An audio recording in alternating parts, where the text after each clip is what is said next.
Bismillah. Wassalatu wassalam ala rasulillah wa ala alihi wa sahbihi wa min wala.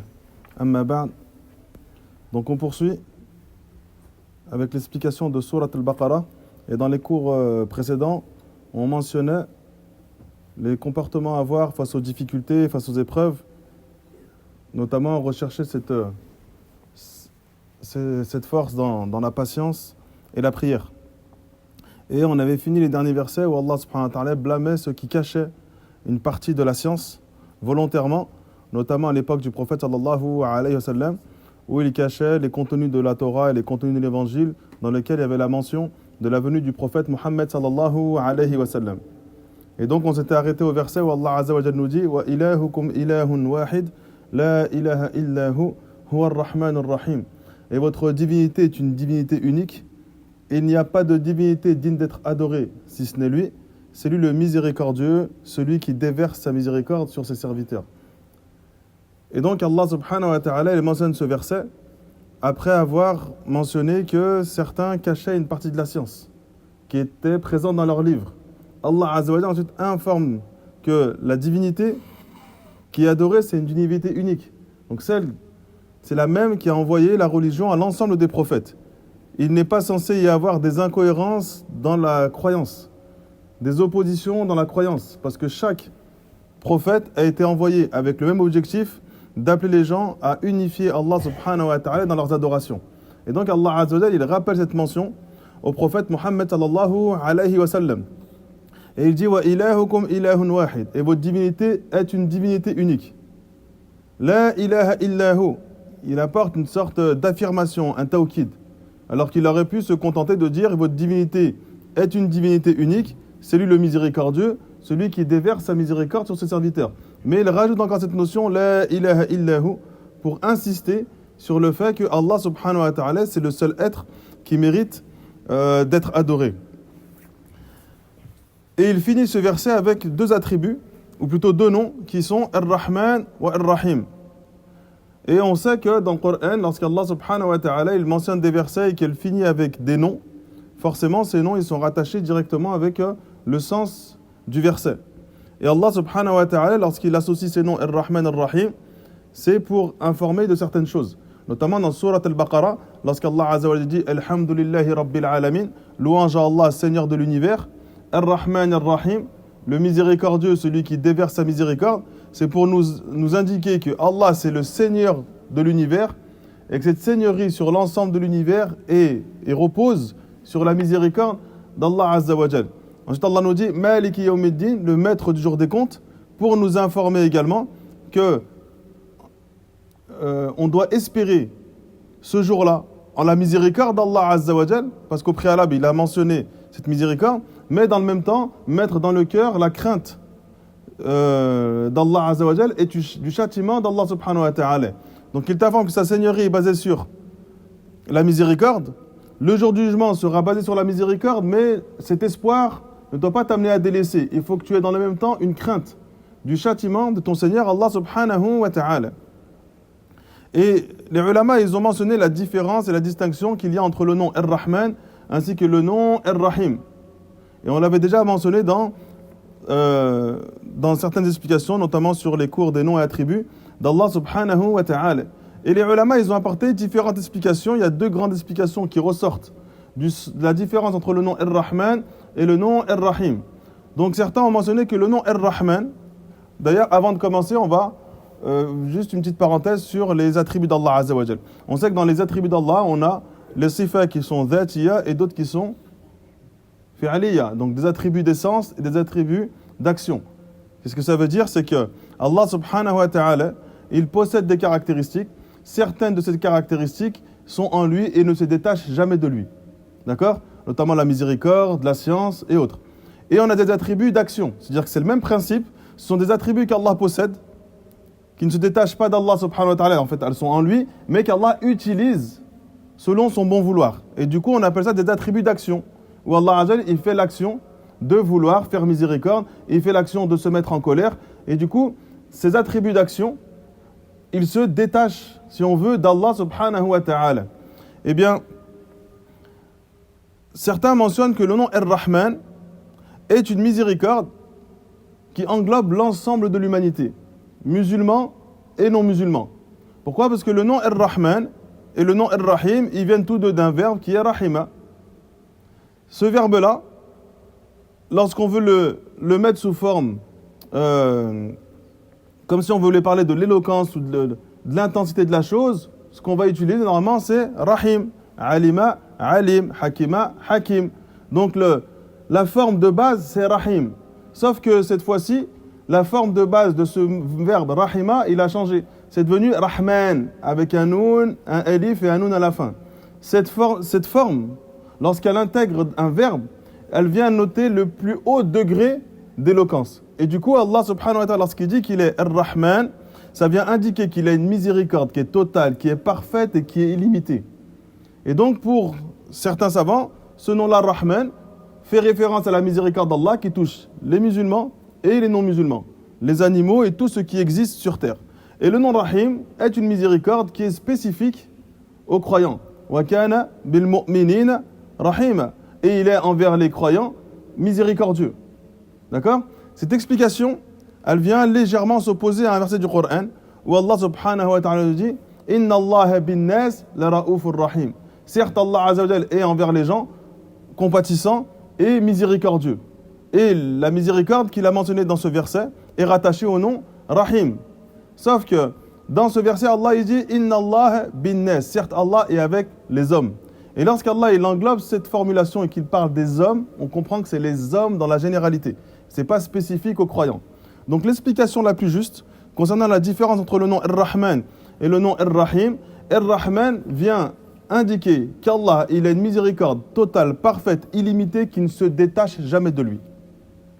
Et le nom Ar-Rahim fait référence à cette miséricorde illimitée d'Allah Azza wa Jal, mais c'est de ce nom qu'Allah Azza wa Jal utilise l'action de faire miséricorde. Et ça a été mentionné par Ibn Qayyim, rahimahullah ta'ala, dans certains de ses livres, notamment Al-Fawaïd et d'autres. Donc ne pas confondre Ibn Qayyim al-Jawziyya avec Ibn al-Jawzi. D'accord? Donc ce sont deux personnes totalement différentes. Ils ont des livres qui se ressemblent, on va dire, dans l'idée. Par exemple, Ibn Qayyim, il a Al-Fawaïd, ou bien il a les livres sur les méditations. Donc c'est un livre, lorsqu'on le lit, on voit qu'il est un peu désordonné. Pourquoi? Parce qu'en fait, c'est des méditations qu'il avait et qu'il écrivait. Et du coup, il n'y avait pas d'ordre particulier. Et ensuite, ces écrits qu'il avait sont sortis en livre. Pareil pour Ibn al-Jawzi, il a un livre qui est Sayd al-Khatir, donc les pensées précieuses. Pareil, c'était des pensées qu'il écrivait, des analyses qu'il avait de la vie, dans lesquelles il écrivait. Et ensuite, c'est sorti en livre. Le livre Sayd al-Khatir, à la base, il est en plusieurs volumes, mais on n'a qu'un volume qui est aujourd'hui existant. Et il y a une différence entre les deux. Ibn al-Jawzi, il a vécu au début des années 500. D'accord? Ibn Qayyim al-Jawziyya, il est né en 691 par là. Et il y a une différence entre les deux. C'est que Ibn al-Jawzi, il a eu malheureusement beaucoup d'erreurs dans les noms et attributs d'Allah Azza wa Jal. Notamment, il a eu beaucoup d'interprétations des noms. C'est-à-dire qu'il prenait plutôt des attributs d'Allah Azza wa Jal et il modifiait le sens de l'attribut. Et Ibn al-Jawzi, il avait des livres contre Ahl al-Sunnah dans lesquels il était extrêmement dur sur Ahl al-Sunnah. Même parfois, dans certains livres, il les maudissait carrément. Donc, ne pas confondre Ibn al-Qayyim al-Jawziyya ainsi que Ibn al-Jawzi. Et pourquoi on mentionne cela? Parce que l'erreur dans laquelle il est tombé Ibn al-Jawzi, c'est une erreur dans laquelle sont tombés d'autres parmi les innovateurs, notamment al-Asha'ira, qui eux ne reconnaissent pas la miséricorde d'Allah Azza wa Jal. Donc ils ne reconnaissent pas la miséricorde comme étant un attribut. Ils vont vous dire Allah est miséricordieux sans miséricorde. Pourquoi? Pour eux, dire qu'Allah est miséricordieux, ça implique nécessairement une douceur, une tendresse, une faiblesse. Quand quelqu'un il est pardonneur, c'est que parfois il pardonne par faiblesse. Il n'a pas la capacité de se révolter. Il n'a pas la capacité de prendre le dessus sur la personne. Donc, il prend la décision d'être indulgent et pardonneur parce qu'en fait, il n'a pas la capacité. Et pour eux, ce n'est pas une notion qui doit être attribuée à Allah subhanahu wa ta'ala. Donc, c'est une caractéristique des créatures. Étant donné que c'est une caractéristique des créatures, on ne peut pas l'attribuer à Allah subhanahu wa ta'ala. Donc ils vont devoir apporter une explication. Ils vont dire en fait Allah, il n'est pas miséricordieux. Il a la volonté de faire le bien. Et la volonté d'accorder ses bienfaits. Donc ils ont rattaché la miséricorde à la volonté d'Allah de faire quelque chose. Ils ne veulent pas accepter qu'Allah est miséricordieux parce que pour eux, être miséricordieux est rattaché à une forme de faiblesse. Et malheureusement, ça c'est un grand écartement. Déjà dans un premier temps, il n'y a pas d'opposition, même si c'est vrai que les serviteurs, lorsqu'ils sont miséricordieux, ils peuvent éventuellement être miséricordieux ou pardonneurs ou indulgents par tendresse, par douceur et même des fois par faiblesse. Donc ça, c'est une caractéristique qui est spécifique aux êtres humains. Mais lorsqu'on parle de cela d'Allah Azza wa Jal, il n'y a pas de blâme à dire qu'Allah il est doux, qu'Allah il est bienveillant, qu'Allah il est miséricordieux. Il n'y a pas de blâme dans cela. Pourquoi? Parce qu'on va donner ces caractéristiques à Allah Azza wa Jal en les rattachant à la perfection illimitée d'Allah. Et Ahl Sunnah wal Jama'a, tout leur discours tourne autour de ça. On affirme les attributs d'Allah Azza wa Jal qui correspondent à la perfection d'Allah. Et donc ces attributs qui correspondent à la perfection d'Allah subhanahu wa ta'ala ne sont touchés par aucun défaut. Et eux, étant donné qu'ils mettent en avant leur raison sur les textes et sur la compréhension des purs prédécesseurs, ils vont apporter des explications pour sortir de ce que leur raison limitée a essayé de comprendre sur la perfection illimitée d'Allah subhanahu wa ta'ala. Ensuite, ce que Ahl Sunnah wal Jama'a ils ont répondu, notamment Cheikh Al-Uthaymin, il dit même cette notion que la miséricorde implique une faiblesse ou un manque de force, déjà à la base c'est une notion qui est faible, qu'on ne peut pas affirmer chez l'être humain de manière totale. Et il dit pourquoi? Parce que si on applique un exemple, Walillahil mathalul a'la, on peut trouver un roi extrêmement fort, extrêmement puissant, extrêmement redoutable, mais qui est dans le même temps bon, bienveillant, doux et miséricordieux envers son peuple. Ce sont deux choses qui ne s'opposent pas. Donc leur raisonnement, que la miséricorde est rattachée à une faiblesse, ou à une tendresse, ou à une douceur, déjà de base, chez l'être humain, c'est pas tout le temps présent. Et on peut trouver des cas où, comme on a mentionné, on peut trouver un roi qui est très fort, très puissant, tout le monde le redoute, mais qui est dans le même temps extrêmement bon envers son peuple. Et leur raisonnement, il va se retourner contre eux. D'ailleurs, le raisonnement des Ash'ari, à chaque fois, il se retourne contre eux. Pourquoi? Parce que on leur dit, vous avez voulu éviter de faire ressembler Allah à ses créatures, dans le fait de lui attribuer une miséricorde.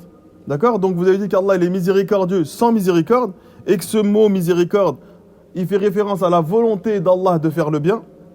Cette chose est aussi une ressemblance d'Allah à ses créatures. Parce que c'est une caractéristique également des serviteurs, d'avoir la volonté de faire le bien. Et à ce moment-là, leur réponse a été quoi? La volonté d'Allah de faire le bien est une volonté parfaite, qui ne ressemble en rien à la volonté des serviteurs qui est limitée. Alors on leur répond, pourquoi vous n'avez pas appliqué cette règle tout au début? La miséricorde d'Allah est une miséricorde parfaite, qui n'est touchée par aucune forme de faiblesse, aucune forme de tendresse déplacée, aucune forme d'incapacité de se défendre, donc on fait miséricorde. Donc Allah subhanahu wa ta'ala, pour conclure, il possède l'attribut réel de la miséricorde. Cet attribut miséricorde, il est digne de la grandeur, de l'immensité, de la perfection illimitée d'Allah subhanahu wa ta'ala, et elle ne ressemble en rien à la miséricorde des êtres humains. Pourquoi? Parce que la miséricorde est une miséricorde qui est limitée. Donc Al-Sunnah wal Jama'a, leur discours il est simple concernant les noms et attributs d'Allah subhanahu wa ta'ala. Et donc dans ce verset, Allah il nous dit wa ilahukum ilahun wahid, la ilaha illahu, huwa ar-Rahman ar-Rahim. Donc là il mentionne que le seul être qui mérite d'être adoré c'est Allah. Ensuite Allah subhanahu wa ta'ala va nous dire inna fi khalqis samawati wal ard واختلاف الليل والنهار والفلك التي تجري في البحر بما ينفع الناس وما أنزل الله من السماء من ماء فأحيا به الأرض بعد موتها وبث فيها من كل دابة وتصريف الرياح والسحاب المسخر بين السماء والأرض لآيات لقوم يعقلون. Il y a certes dans la création des cieux et de la terre, dans l'alternance de la nuit et du jour, dans les navires qui voguent en mer chargés de choses profitables pour les gens, dans l'eau qu'Allah fait descendre du ciel, par laquelle il rend la vie à la terre une fois morte et il répand des bêtes de toute espèce dans la variation des vents et dans les nuages soumis entre le ciel et la terre, et tout cela, il y a des signes pour des peuples qui raisonnent. Pourquoi Allah il mentionne ce verset? après avoir affirmé que c'est le seul être qui mérite d'être adoré. Pourquoi? On l'a déjà expliqué. Pourquoi il parle de ça, des choses qu'il a créées, après avoir affirmé son unicité dans l'adoration? Non. On a déjà expliqué à plusieurs reprises. Le premier verset, il fait référence à quel tawhid? Wa ilahukum ilahun wahid. La ilaha illahu. Non. Il fait référence au tawhid et l'uluhiyya, l'unicité d'Allah dans les adorations. Donc Allah, dans ce verset, il t'indique que c'est le seul être qui mérite d'être adoré. Et que dans ton cœur, il n'y a rien qui doit surpasser Allah dans tes adorations. Tu ne dois pas adorer d'autres divinités, tu ne dois pas adorer d'autres idoles, tu ne dois pas adorer les occupants des tombes, d'accord? Tu ne dois pas adorer Allah pour la notoriété, pour la célébrité, pour la force ou le soutien de quelqu'un. Donc en fait, dans ton cœur, tes adorations sont uniquement destinées à Allah. C'est ça, at-tawhid. Et donc, c'est at-tawhid al-uluhiyya.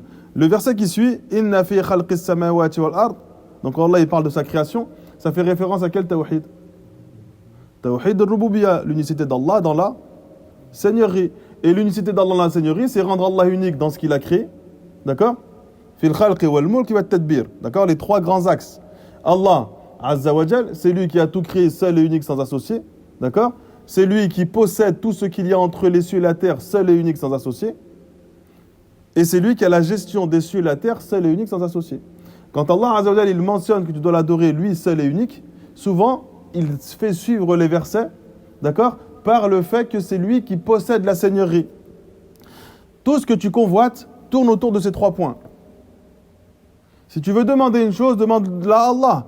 Parce que soit tu vas demander à Allah Azza wa Jal qu'il te crée une chose pour toi, soit tu vas demander une chose qui est en possession d'Allah, parce que c'est lui le possesseur de tout ce qu'il y a entre les cieux et la terre, soit tu vas demander une chose à Allah qui est rattachée à ces deux premières, et Allah va devoir instrumentaliser quelque chose dans l'univers, et du coup la gérer pour qu'elle parvienne au serviteur.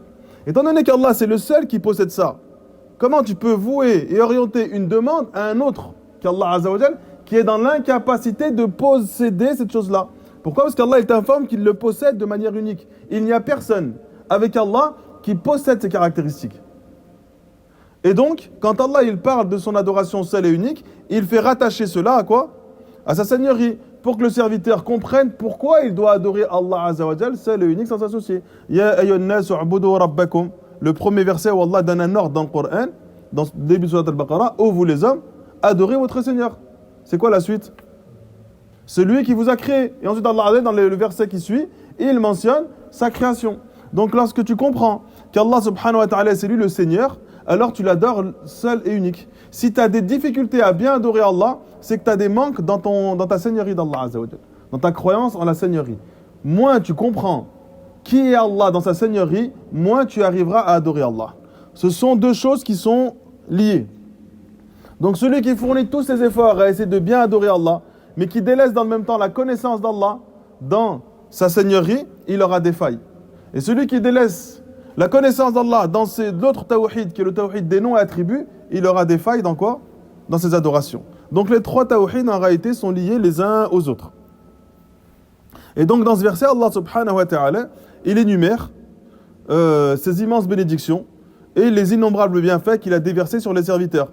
Donc en indiquant que dans sa création, il y a des preuves claires et des signes évidents de l'unicité et de la perfection des attributs, des noms et des actions d'Allah subhanahu wa ta'ala. Par contre, ces noms et ces attributs, ce sont des signes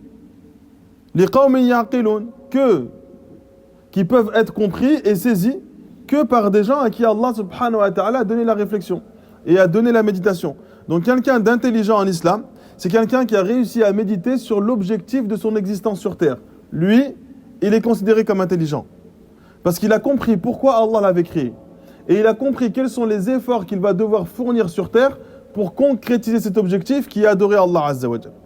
Toute autre intelligence qui n'amène pas à cet objectif est délaissée ou bien n'a pas d'intérêt auprès d'Allah subhanahu wa ta'ala. Si tu as développé une intelligence mais qui t'a pas amené à adorer Allah seul et unique, cette intelligence n'a pas d'intérêt. Et nous, Ahl Sunnah wal Jama'a, c'est sur ça qu'on axe notre discours.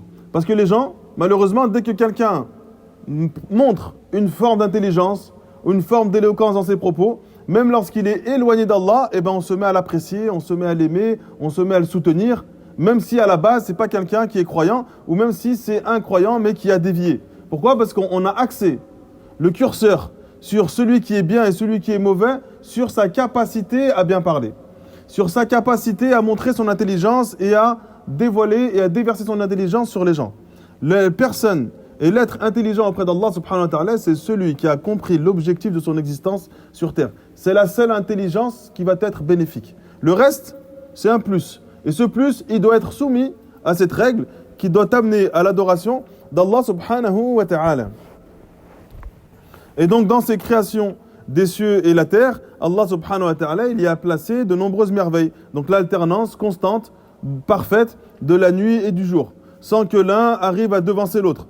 D'accord ? Et donc Allah subhanahu wa ta'ala dit dans le Coran وَهُوَ الَّذِي جَعَلَ اللَّيْلَ وَالنَّهَارَ خِلْفَةً لِمَنْ أَرَادَ أَنْ يَذَّكَرَ أَوْ أَرَادَ شُكُورًا. Donc Allah subhanahu wa ta'ala, il a mis dans l'alternance du jour et de la nuit, en fait des signes pour ceux qui yadhakkar, pour ceux qui méditent, pour ceux qui réfléchissent, d'accord, et qui veulent se montrer reconnaissants envers leur Seigneur Allah subhanahu wa ta'ala. Ensuite Allah nous dit وَمِنَ النَّاسِ مَنْ يَتَّخِذُ مِنْ دُونِ اللَّهِ أَنْدَادًا يُحِبُّونَهُمْ كَحُبِّ اللَّهِ وَالَّذِينَ آمَنُوا أَشَدُّ حُبًّا لِلَّهِ وَلَوْ يَرَى الَّذِينَ ظَلَمُوا إِذْ يَرَوْنَ الْعَذَابَ أَنَّ الْقُوَّةَ لِلَّهِ جَمِيعًا وَأَنَّ اللَّهَ شَدِيدُ الْعَذَابِ. Et parmi les hommes, il y en a qui prennent en dehors d'Allah des égaux à lui, en les aimant, donc ils aiment ces divinités comme on aime Allah. Or les croyants sont les plus ardents en l'amour d'Allah Azza wa Jal. Quand les injustes verront le châtiment, ils sauront à ce moment-là que la force tout entière est Allah et qu'Allah Azza wa Jal est dur en châtiment. Donc là, c'est quoi ? Pourquoi Allah mentionne ce verset après ce qu'on a précédé, ce qu'on a cité précédemment ? Pourquoi ? Il t'informe que c'est le seul être qui mérite d'être adoré. Ensuite, il t'informe que c'est lui qui possède la seigneurie. Donc pour justifier pourquoi tu dois l'adorer seul et unique. Ensuite, il t'informe qu'il y a des gens qui prennent des divinités en dehors d'Allah. Pourquoi ? Une menace ? Non.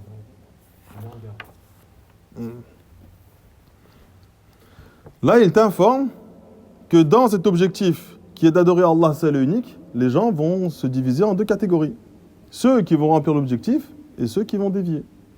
Donc il y a des gens qui adorent d'autres divinités avec Allah. Donc qui ne respectent pas l'objectif pour lequel ils ont été créés. D'accord ? يُحِبُّونَهُمْ كَحُبِّ اللَّهِ. Ils aiment leur divinité comme on aime Allah. On a deux explications de ce verset et de cette notion. Ils adorent leur divinité de la même manière qu'ils adorent, ou plutôt ils aiment leur divinité, afwan, de la même manière qu'ils aiment Allah. Pourquoi ? Parce qu'à l'époque du prophète sallallahu alayhi wa sallam, le prophète est venu appeler les gens à la soumission à Allah Azza wa Jal, seul et unique. C'est-à-dire qu'ils adoraient Allah, mais ils se donnaient le droit d'adorer un autre qu'Allah. D'accord ? Mais ils adoraient dans leur divinité, d'accord ? Il y avait Allah Azza wa Jal et d'autres divinités. Donc Allah était devenu une divinité parmi les autres. Et donc Allah mentionne dans ce verset qu'eux, ils aiment leur divinité de la même manière qu'on aime Allah. Ou plutôt de la même manière qu'eux aiment Allah. Donc ils aiment Allah, mais ils aiment leur divinité de la même manière. Ou bien on peut le comprendre. Ils aiment leur divinité de la même manière qu'on doit aimer Allah. C'est-à-dire que leur amour pour leur divinité, il a dépassé l'amour normal. Et les croyants ont un amour pour Allah qui est encore plus grand et plus ardent. Donc les deux ont été expliqués par les gens de science.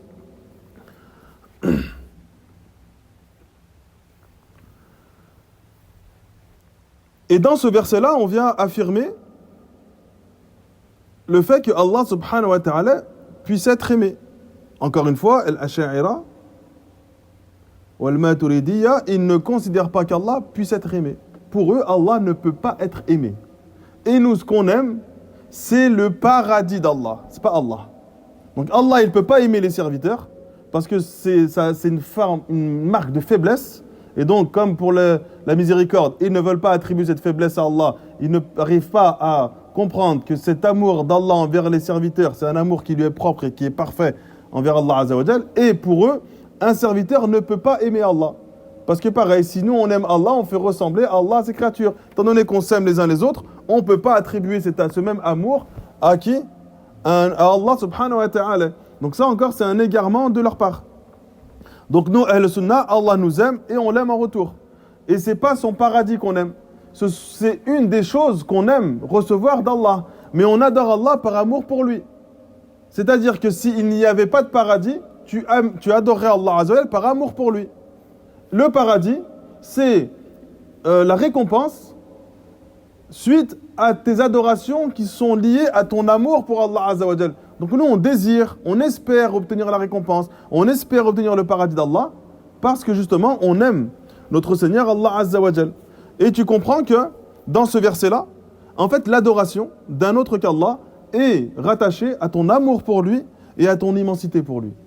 Donc lorsque tu adores une divinité, ou tu adores autre chose avec Allah Azza wa Jal, forcément, c'est que ton cœur aime cette divinité. Et lui vaut une immensité qui est déplacée.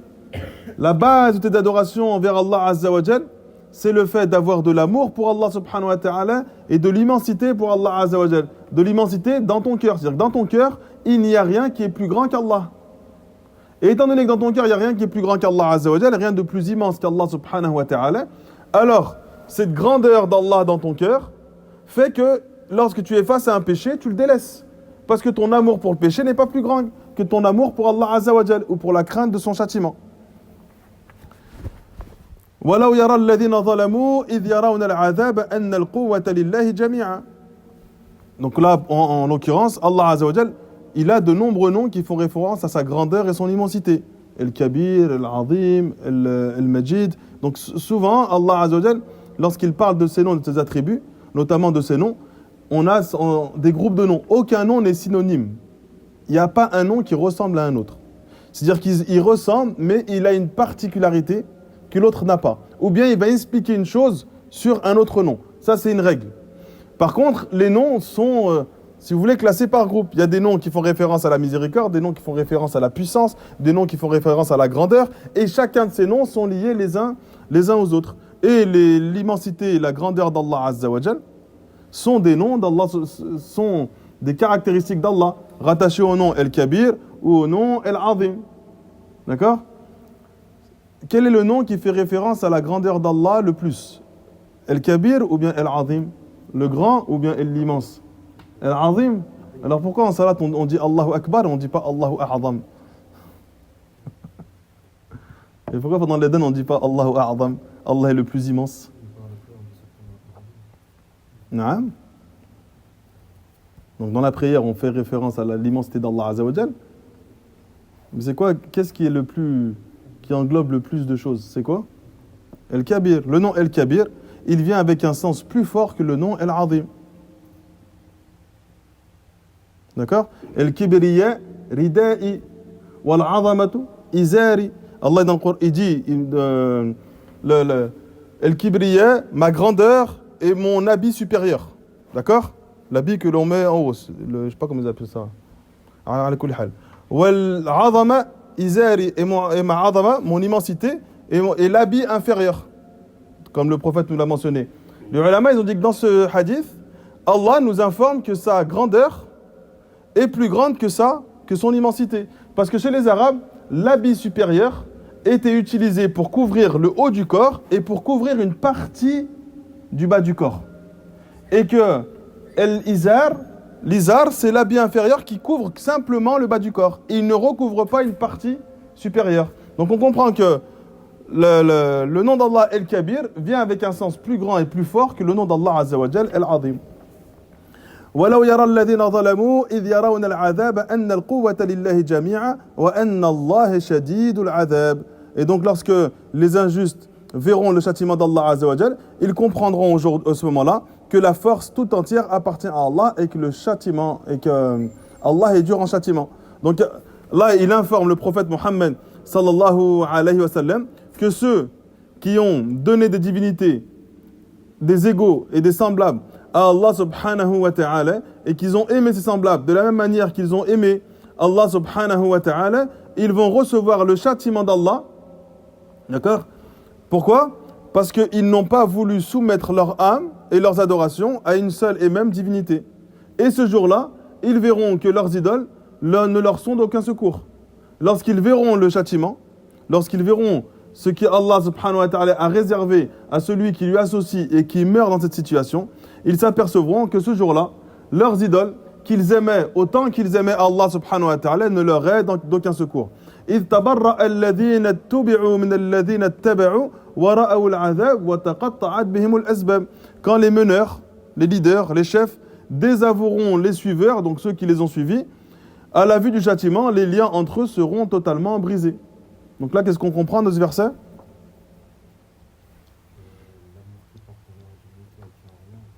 C'est-à-dire que le lien qu'ils avaient entre eux dans ce bas monde, il sera totalement brisé lors du jugement. Et ils vont avoir une haine et une animosité les uns envers les autres, d'accord, au point où les leaders vont se désavouer, se détacher de ceux qui les suivaient. وَاتَّخَذُوا مِن دُونِ اللَّهِ آلِهَةً لِيَكُونُوا لَهُمْ عِزًّا. Et ils prenaient des divinités avec Allah afin qu'ils soient pour eux des protecteurs. كَلَّا سَيَكْفُرُونَ بِعِبَادَتِهِمْ وَيَكُونُونَ عَلَيْهِمْ ضِدًّا. Oh que non, ils vont se désavouer de l'adoration qu'on leur vouait et ils vont être ce jour-là leur opposés. Eux, ils cherchaient protection et l'homme al-qiyamah, ils vont être totalement leur opposés. وَقَالَ إِنَّمَا اتَّخَذْتُم مِّن دُونِ اللَّهِ أَوْثَانًا مَوَدَّةَ بَيْنِكُمْ فِي الْحَيَاةِ الدُّنْيَا. Ils ont pris en dehors d'Allah des idoles. مَوَدَّةً بَيْنِكُمْ فِي الْحَيَاةِ الدُّنْيا. C'était pour cimenter le lien qu'il y avait entre eux dans la vie présente. ثُمَّ يَوْمَ الْقِيَامَةِ يَكْفُرُ بَعْضُكُمْ بِبَعْضٍ وَيَلْعَنُ بَعْضُكُمْ بَعْضًا. Mais le jour du jugement, ils vont se rejeter les uns les autres et ils vont se maudire les uns les autres. وَمَأْوَاكُمُ النَّارُ. Votre demeure à tous. Celui qui a été adoré, celui qui a adoré, celui qui a voulu qu'on l'adore, à tous, c'était quoi? Le feu de l'enfer. D'accord? وَمَا لَكُمْ مِن نَاصِرٍ. Et ils n'auront aucun protecteur de la part de qui que ce soit ce jour-là.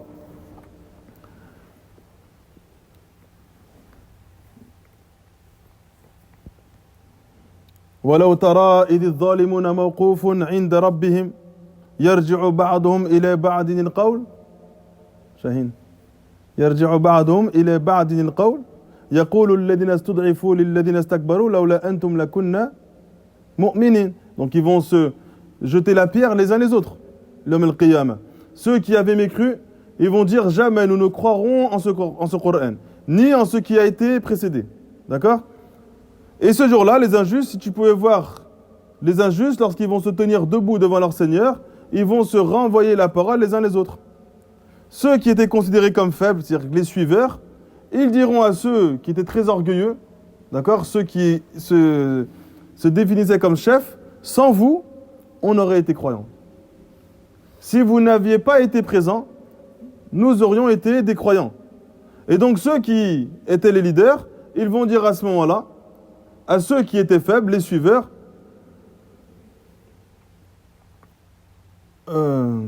nous, en fait, on vous a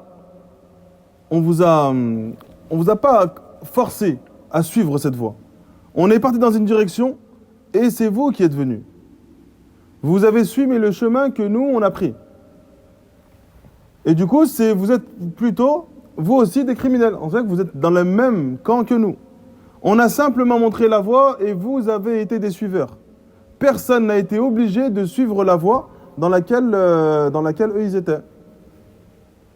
Ensuite, les faibles, qu'est-ce qu'ils vont dire? وَقَالَ الَّذِينَ اسْتُضْعِفُوا لِلَّذِينَ اسْتَكْبَرُوا بَلْ مَكْرُ اللَّيْلِ وَالنَّهَارِ إِذْ تَأْمُرُونَنَا أَن نَّكْفُرَ بِاللَّهِ وَنَجْعَلَ لَهُ أَندَادًا وَأَسَرُّوا النَّدَامَةَ لَمَّا رَأَوُا الْعَذَابَ وَجَعَلْنَا الْأَغْلَالَ فِي أَعْنَاقِ الَّذِينَ كَفَرُوا هَلْ يُجْزَوْنَ إِلَّا مَا كَانُوا يَعْمَلُونَ. Qu'est-ce qu'ils vont dire? Ils vont dire au contraire. Nuit et jour, vous avez manigancé, vous avez rusé, d'accord, afin de nous ordonner de mécroire en Allah subhanahu wa ta'ala et de lui donner des égaux. Ce jour-là, chacun va nourrir des regrets. Lorsqu'ils vont voir le châtiment d'Allah subhanahu wa ta'ala, ils vont tous être enchaînés et jetés en enfer. Hal yujzauna illa ma kanu ya'malun. Et ce qu'ils sont en réalité, Allah est juste envers eux en leur accordant ce châtiment parce qu'ils ont obtenu ce châtiment à cause des œuvres qu'ils ont fait dans ce bas monde. وَلَقَدْ جِئْتُمُونَا فُرَادًا كَمَا خَلَقْنَاكُمْ أَوَّلَ مَرَّةٍ. Donc vous êtes venus à nous seuls, tout comme nous avions créé seuls la première fois. وَتَرَكْتُمْ مَا خَوَّلْنَاكُمْ وَرَاءَ ظُهُورِكُمْ وَمَا نَرَى مَعَكُمْ شُفَعَاءَكُمُ الَّذِينَ زَعَمْتُمْ أَنَّهُمْ فِيكُمْ شُرَكَاءُ لَقَدْ تَقَطَّعَ بَيْنَكُمْ وَضَلَّ عَنْكُمْ مَا كُنْتُمْ تَزْعُمُونَ. Allah il mentionne encore cette notion où l'homme al-Qiyamah, ils font se désavouer les uns les autres. Et Allah Azza wa Jalla leur dit لَقَدْ جِئْتُمُونَا فُرَادًا كَمَا خَلَقْنَاكُمْ أَوَّلَ مَرَّةٍ. Aujourd'hui, vous venez seuls. De la même manière qu'on vous a créé seul la première fois. وَتَرَكْتُمْ مَا خَوَّلْنَاكُمْ وَرَاءَ ظُهُورِكُمْ. Et vous avez laissé derrière votre dos tout ce que vous avez acquis, tout ce que vous avez effectué. وَمَا نَرَى مَعَكُمْ شُفَعَاءَكُمُ الَّذِينَ زَعَمْتُمْ أَنَّهُمْ فِيكُمْ شُرَكَاءُ. Et donc, on ne voit pas aujourd'hui, vous arrivez seul, on ne voit pas avec vous aujourd'hui, accompagné des intercesseurs que vous prétendiez être des associés. لَقَدْ تَقَطَّعَ بَيْنَكُمْ وَضَلَّ عَنْكُمْ مَا كُنْتُمْ تَزْعَمُونَ. Aujourd'hui, il y a une rupture totale entre vous. Ils vous ont abandonné et ceux que vous prétendiez être vos intercesseurs ne sont pour vous en réalité d'aucun secours. مثل الذين كفروا بربهم أعمالهم كرماد اشتدت به الريح في يوم عاصف. Les œuvres de ceux qui ont mécru en leur Seigneur, elles sont comparables à de la cendre violemment frappée par le vent.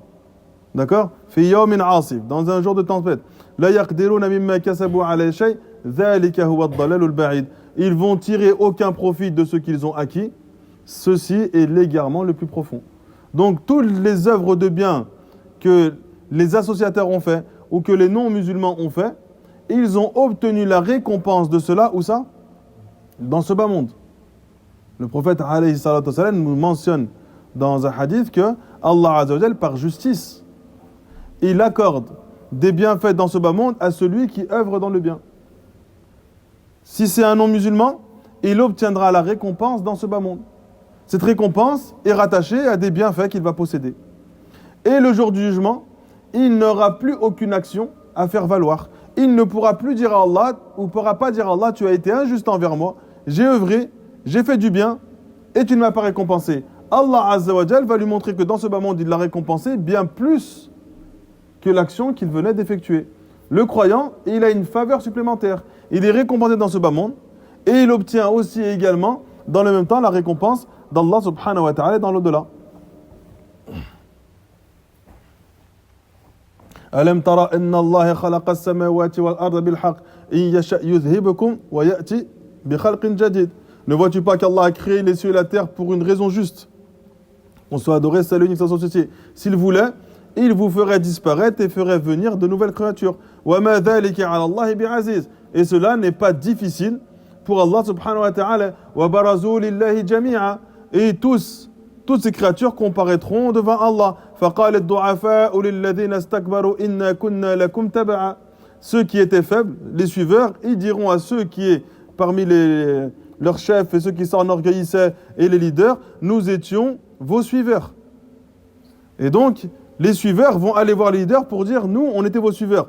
فَهَلْ أَنْتُمْ مُغْنُونَ عَنَّا مِنْ عَذَابِ اللَّهِ مِنْ شَيْءٍ. Est-ce qu'aujourd'hui, vous avez la capacité, ou vous êtes d'une quelconque utilité contre le châtiment d'Allah subhanahu wa ta'ala? Qu'est-ce qu'ils vont répondre? قَالُوا لَوْ هَدَانَ اللَّهُ لَهَدَيْنَاكُمْ.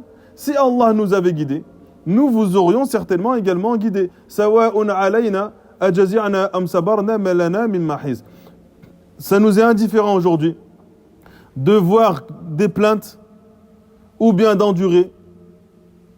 Nous n'avons pas d'échappatoire. Donc en fait, tu n'as pas de solution ce jour-là que de subir le châtiment d'Allah subhanahu wa ta'ala jusqu'à ce qu'ils vont se diriger vers Shaitan.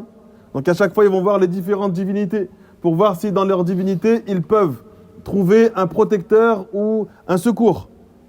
Et ils verront que chacune de ces divinités va se désavouer d'eux jusqu'à ce qu'ils vont voir carrément Shaitan. Et Shaitan va leur faire une khutbah, un prêche. وقال الشيطان لما قضي الأمر إن الله وعدكم وعد الحق ووعدتكم فأخلفتكم وما كان لي عليكم من سلطان إلا أن دعوتكم فاستجبتم لي فلا تلوموني ولوموا أنفسكم ما أنا بمصرخكم وما أنتم بمصرخي إني كفرت بما أشركتموني من قبل إن للظالمين لهم عذاب أليم. Et là, ça va marquer la fin entre eux. Ils vont savoir qu'ils n'ont plus aucun protecteur. Et Shaitan va leur dire, quand tout sera accompli, certes, Allah vous avait fait une promesse de vérité. Tandis que moi, je vous ai fait une promesse que je n'ai pas tenue. Et je n'avais aucune autorité sur vous, si ce n'est que je vous ai appelé et que vous m'avez répondu. Ne me faites donc pas de reproches aujourd'hui, mais faites-en à vous-même. C'est vous qui êtes mis tout seul dans cette situation. Je ne vous suis d'aucun secours, et vous ne m'êtes vous d'aucun secours. Je vous renie aujourd'hui de m'avoir au préalable, dans ce bas monde, associé à Allah. Et certes, un châtiment douloureux attend les injustes. C'est pour ça qu'Allah dit وَرَأَوُ الْعَذَابِ وَتَقَطَّعَتْ بِهِمُ الْأَسْبَابِ. Donc lorsqu'ils vont voir le châtiment, ça y est, tous les liens qu'ils avaient fondés dans ce bas monde vont être totalement et complètement rompus. Le seul lien fort qui va rester, les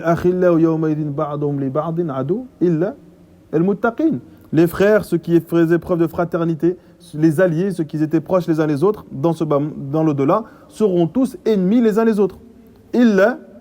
Sauf ceux qui craignaient Allah Azza wa Jal, ceux qui se sont aimés, ceux qui ont tissé des liens dans la satisfaction d'Allah subhanahu wa ta'ala. Et donc les liens qu'ils avaient, c'était simplement par amour d'Allah Azza wa Jal, parce qu'Allah aime ce serviteur, donc toi tu l'as aimé. Et il n'y a aucun autre intérêt qui t'a poussé à créer des liens avec cette personne-là. Ni parce qu'il a de l'argent et que tu veux obtenir une partie de son argent, ni parce qu'il peut t'apporter une protection, ni parce qu'il peut t'apporter un bienfait. Le seul lien qu'il y a entre toi et lui qui vous a unis, c'est votre soumission à Allah subhanahu wa ta'ala. ويقول نادوا شركائي الذين زعمتم فدعوهم فلم يستجيبوا لهم وجعلنا بينهم موبقا ورأى المجرمون النار فظنوا أنهم مواقعوها ولم يجدوا عنها مصرفا. Ce jour-là, il sera dit appelez ceux que vous prétendiez être mes associés. Ils vont les invoquer, mais personne ne leur répondra. Ensuite, Allah dit, nous avons placé entre eux une vallée d'égarement, une vallée de perdition. Et les criminels, ils vont voir ce jour-là le feu, et ils seront alors convaincus qu'ils y tomberont, et qu'ils ne trouveront aucune échappatoire, et aucun secours dans les choses qu'ils avaient adorées en dehors d'Allah Azza wa Jal dans ce bas monde. Ensuite, Allah subhanahu wa ta'ala nous dit, وَقَالَ الَّذِينَ اتَّبَعُوا لَوْ أَنَّ لَنَا كَرَّةً فَنَتَبَرَّأَ مِنْهُمْ كَمَا تَبَرَّأُوا مِنَّا كَذَلِكَ يُرِيهِمُ اللَّهُ أَعْمَالَهُمْ حَسَرَاتٍ عَلَيْهِمْ وَمَا هُمْ بِخَارِجِينَ مِنَ النَّارِ. Les suiveurs, ils diront, si un retour nous était possible, alors nous les désavouerions. Comme maintenant, ils sont en train de nous désavouer.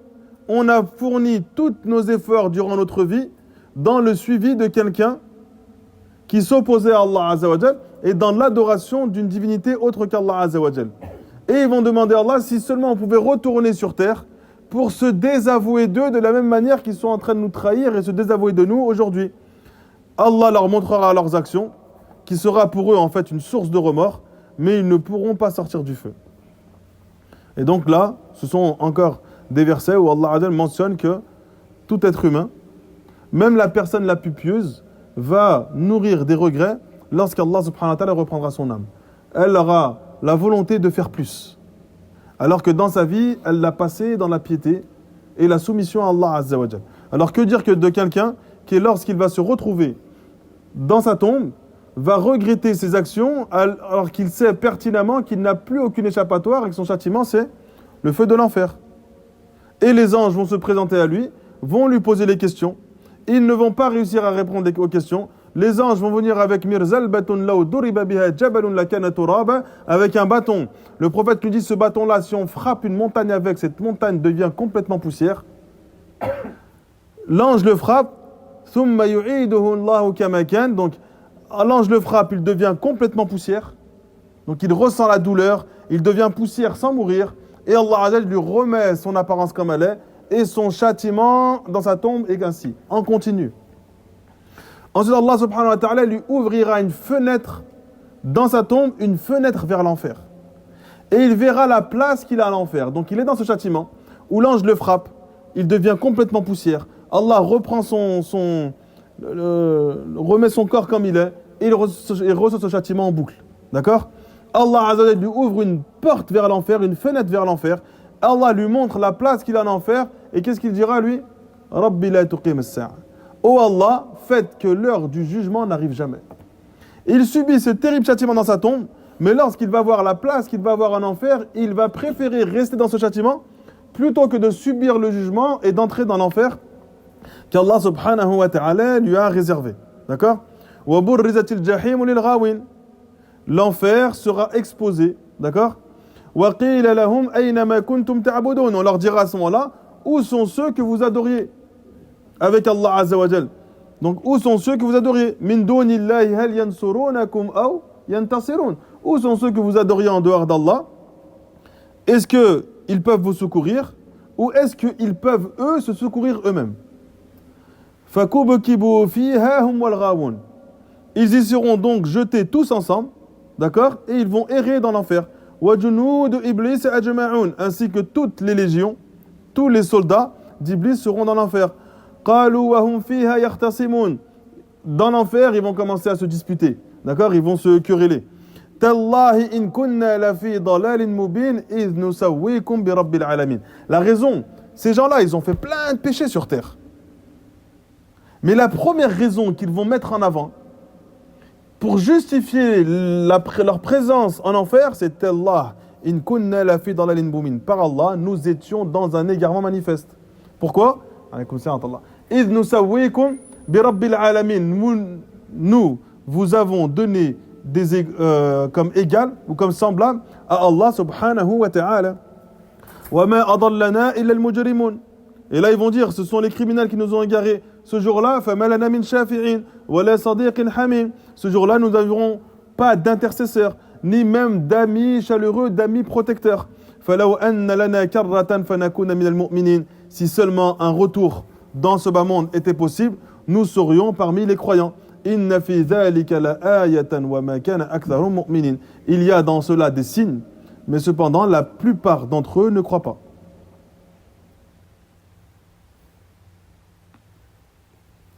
Et Allah il dit walaw ruddu la'adu lima nuhu anhu.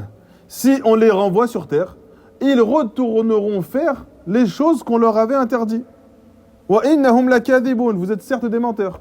Vous voulez simplement trouver des arguments pour sortir du châtiment d'Allah subhanahu wa ta'ala. Kadhalika yurihimullahu a'malahum hasaratin alayhim. Ce jour-là, Allah montrera leurs œuvres et ils vont nourrir de regrets face aux œuvres qu'ils ont effectuées. Donc cela nous montre et nous indique que le serviteur, il ne doit pas orienter une quelconque adoration à un autre qu'Allah. Que ce soit une personne pieuse, une personne vertueuse, l'occupant d'une tombe ou qui que ce soit. Un ange ou un prophète. Parce que le jour du jugement, le seul être qui va te porter secours, c'est Allah. Et si tu as voué ton cœur à un autre qu'Allah, Allah subhanahu wa ta'ala se détachera de toi. Ou se désavouera de toi. Et il te dira, va chercher la récompense auprès de ceux pour qui tu œuvrais. Si tu as passé ta vie d'apparence soumis à Allah, mais que cette soumission, tu la faisais pour que les gens te fassent des éloges ou que les gens disent de toi du bien, le jour du jugement, pour toutes les œuvres que tu as effectuées, mais pas pour Allah, pour l'obtention de ces éloges, Allah te dira, va voir ces gens et va chercher la récompense. Étant donné que c'était pour eux que tu œuvrais, va chercher la récompense pour ces êtres-là. Et aucun être humain ne peut, ce jour-là, te porter secours. On a dans des sectes égarées, des gens qui adorent Ali, des gens qui adorent Fatima, des gens qui adorent Hassan ou Hussein et d'autres awliya comme ils les appellent, des saints et des occupants des tombes. Ces gens-là, de leur vivant, ils ne pouvaient pas se porter secours. Le prophète sallallahu alayhi wa sallam, lors de la bataille de Khaybar, il a envoyé Abu Bakr avec une partie de l'armée pour conquérir Khaybar. Khaybar, c'était plein de forteresses. Abu Bakr, il n'y arrive pas. Il envoie par la suite Omar. Omar, il n'y arrive pas. Le prophète dit aux compagnons, demain, je vais donner l'étendard à quelqu'un qui va nous apporter la victoire. Cette personne-là, elle aime Allah et son prophète. Et Allah et son prophète l'aiment en retour. Toute la nuit, les compagnons, ils ont espéré être celui à qui Allah Azza wa Jalla allait donner l'étendard, ou à qui le prophète allait donner l'étendard. Jusqu'au point où Omar, radiallahu anhu, alors qu'il a déjà eu, lui, cet honneur, mais qu'il n'a pas eu la victoire entre ses mains, il dit, lorsque le prophète est sorti, au matin, j'ai levé ma tête, je me suis mis plus haut que tout le monde pour que le prophète me voie. Un autre compagnon, il dit la même chose. Il a dit, lorsque le prophète est sorti, j'ai fait en sorte d'être bien visible pour le prophète. Et le prophète nous dit, où se trouve Ali? Les compagnons ont dit au prophète, Ali, il se plaint de ses yeux. Il avait une maladie. Et en fait, à la base, il était resté à Médine. Et dans la nuit, Ali, il a regretté d'être resté à Médine. Il dit, je ne peux pas rester à Médine alors que le prophète est parti combattre, il faut que j'aille le défendre. Alors qu'il n'arrivait presque plus rien à voir. Il prend sa monture et il part. Et il arrive dans la nuit. Sauf que quand il arrive, il est tellement fatigué, il a tellement mal aux yeux qu'il n'arrive plus à marcher. Il n'a plus de force. Du coup, il ne va pas se présenter au prophète. Il va d'abord se reposer pour aller se soigner. Et donc le prophète ne l'avait pas vu. Et c'est pour ça que le prophète dit, où est Ali? Les gens ils disent, se plaignent de ses yeux. Il demande à ce qu'on l'amène. Et Ali vient auprès du prophète, et le prophète poustillonne sur ses yeux, ou dans une version, il met un peu de salive sur sa main, on sait que la salive du prophète était bénie, il la passe sur ses yeux et il guérit Ali. Si Ali, il avait la capacité de t'apporter un bien, ou de te protéger d'un mal, il l'aurait fait pour lui-même. Comment de son vivant, il n'avait pas la capacité de se soigner? Et après sa mort, il aurait cette capacité. Lorsque le Dajjal, il va sortir, Dajjal, il va prétendre avoir la seigneurie, pas une simple prophétie, il va prétendre avoir la seigneurie. C'est un seigneur. Il va soigner les gens, il va tuer des gens et les refaire vivre. Les croyants, ils vont dire au Dajjal, si vraiment tu as la capacité de faire tout cela, soigne-toi toi-même. Tu as un œil, il est borgne. Il n'y arrivera pas. Donc l'être humain ou la créature ne peut pas s'apporter du bien si ce n'est par la permission d'Allah Azza wa Jal. Peu importe son rang élevé. Le fait de dire qu'on ne voue pas une adoration à un saint, ce qu'ils appellent un saint parmi les awliya, ne veut pas dire que tu baisses de son qadr. Si c'était véritablement une personne pieuse, eh bien il aura son compte auprès d'Allah Azza wa Jal. Et s'il était connu pour être quelqu'un d'égaré ou de pervers, il aura son compte auprès d'Allah. Peu importe qui il est, lui. Et peu importe l'appellation que vous lui donniez, si vous le considérez comme un saint, il peut être un grand ennemi d'Allah Azza wa Jal. Parce que dans sa tombe, c'est ce qu'il y avait profondément dans son cœur qui va être la cause de son châtiment ou pas. Et ce qui est profondément dans son cœur, c'est ce qui est ressurgé tout au long de sa vie. Donc la personne, lorsqu'elle comprend l'immensité d'Allah Azza wa Jal, elle ne peut plus vouer son cœur et tourner son cœur vers un autre que lui. Peu importe les arguments loufoques qu'on leur apporte. Parce que pour se sortir de cette notion de shirk, eux, qu'est-ce qu'ils vont dire? C'est Allah Azza wa Jal qui a donné à ce wali le pouvoir et une partie du pouvoir sur la création. Il a la capacité, lui, d'avoir une gestion. Et il a un tasarruf khafiyyun fil kawn. Il a une gestion cachée d'une partie de l'univers. Et c'est Allah qui lui a donné. Parce qu'il est tellement pieux, tellement vertueux, tellement heureux, il a fait des rêves et dans ses rêves, il a vu. On a de nombreux textes où l'être humain n'est pas dans la capacité de s'apporter un bien lui-même lorsqu'il est touché par une difficulté. Alors si de son vivant il ne peut pas, forcément, après sa mort, il ne peut pas. Et notre cœur, il reste constamment attaché à notre Seigneur, Allah subhanahu wa ta'ala. إلى هنا سبحانك اللهم وبحمدك لا إله إلا أنت أستغفرك وأتوب إليك